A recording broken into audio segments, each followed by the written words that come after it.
At Watches and Wonders 2023, Tudor released an updated version of the Black Bay 41, which they included a 5-link bracelet. So one of the running jokes at the show and all the content creators making was that Tudor came out with a Jubilee, but they didn't want to call it a Jubilee, and they only wanted to call it a 5-link bracelet.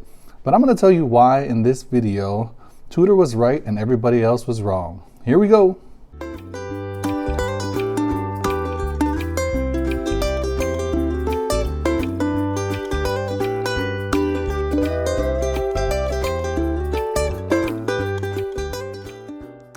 Alright, so here we have it, folks, the updated version of the Black Bay 41 with the Burgundy bezel.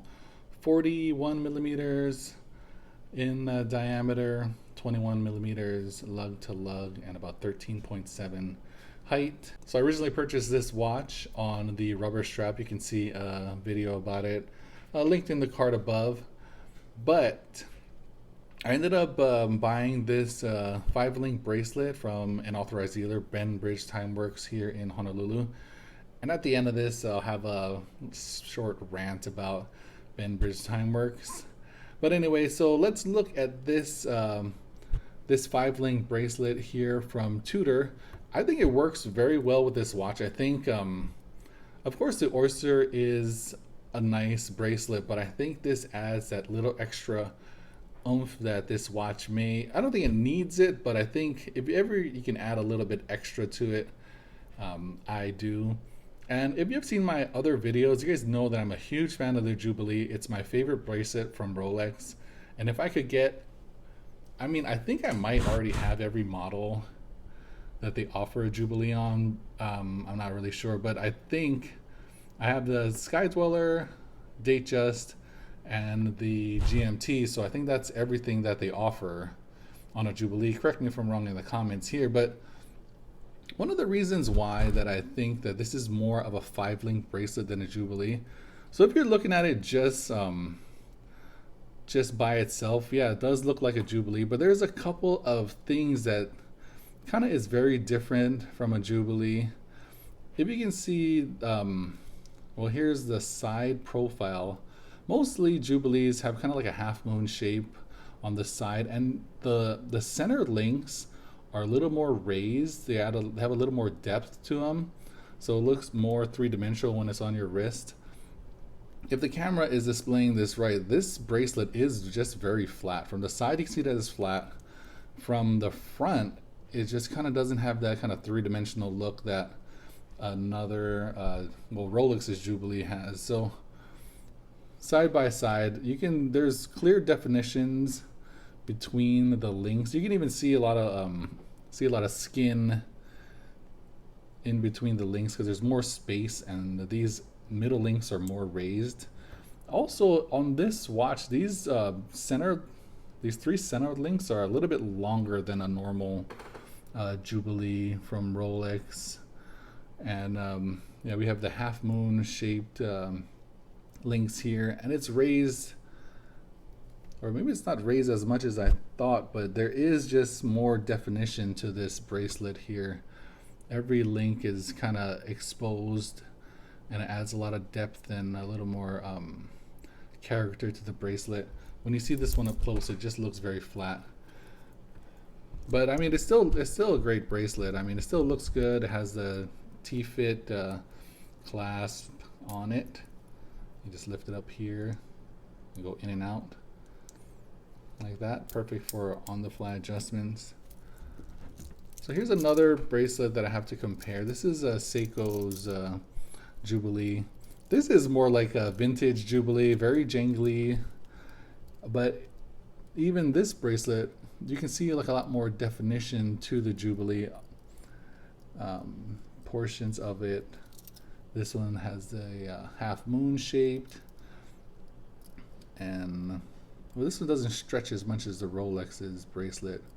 These two are more similar than the Rolex is to any of the others, but yeah, that's why I believe that everybody else was wrong, and Tudor is correct by defining this as a 5-link bracelet. I would still, maybe in a conversation, would call it a Jubilee because that's just what people think about it as, but really it's a lot different.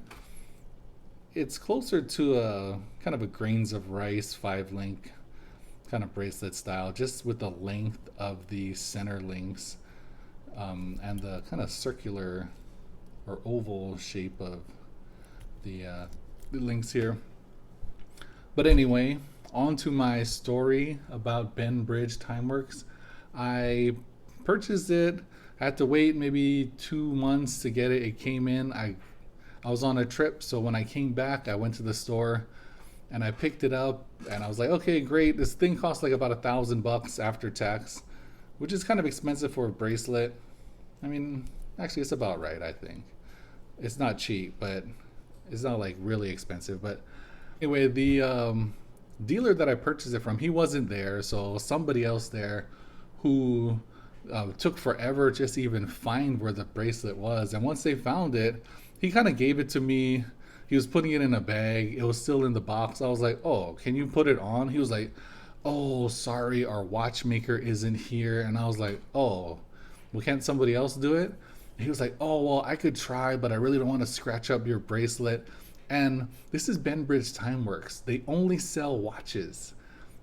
So there's like 8 or 9 people working there. He was like, oh, the one person who does know how to change a bracelet, they're with a customer right now. So if you want to wait 30 minutes or maybe an hour for them to get done with their customer, and then they'll do it for you. And I was like, I'm a watch enthusiast. I have all the tools here. I could do it myself, but since I bought it from them, I wanted to do it. And to be honest, I still have trouble taking on and off a bracelet because it's very hard to put on, just for me. I mean, I know I have the tool here, but it does take me a little while to get done. And I don't know if I scratched it on the lugs. It doesn't look like it. But I was like, they only sell watches here. Every person in this store should be not a certified watchmaker, but they should at least know a little something on how to change out a bracelet. He's like, oh, I could remove the links for you if you need to, but I can't do the bracelet because I don't want to scratch it. I was like, all right, fine, I'll do it myself. And anyway, that's my little rant. That store is not my favorite store either. Just go there if you're in Honolulu, Ala Moana, TimeWorks, Ben Bridge. They're not the friendliest people there. Unfortunately for people in Hawaii, they are the only ones who carry Tudors at the moment. The Torno and Waikiki closed, so the only place to get a Tudor is Ben Bridge TimeWorks. And you can be the judge for yourself. Stop by, see how your interactions are with them. They lost their Rolexes. They don't sell Rolexes there anymore, but it seems like their attitude, they're still selling Rolexes, and they're trying to, just go and be the judge for yourself. But here is the Tudor 5-link. This is why I think it's a 5-link versus a Jubilee. And thanks again for watching another episode of Hawaiian Horology. Shoots!